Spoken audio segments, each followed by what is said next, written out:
શાખા પુત્ર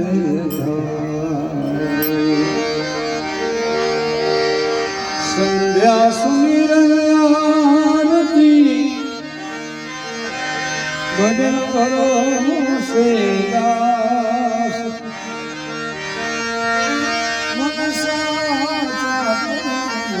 હેલો નાના મોટા બધા આવજો. નાના કોઈ જોતા જાય કે કેવી રીતે બંદી કરે છે.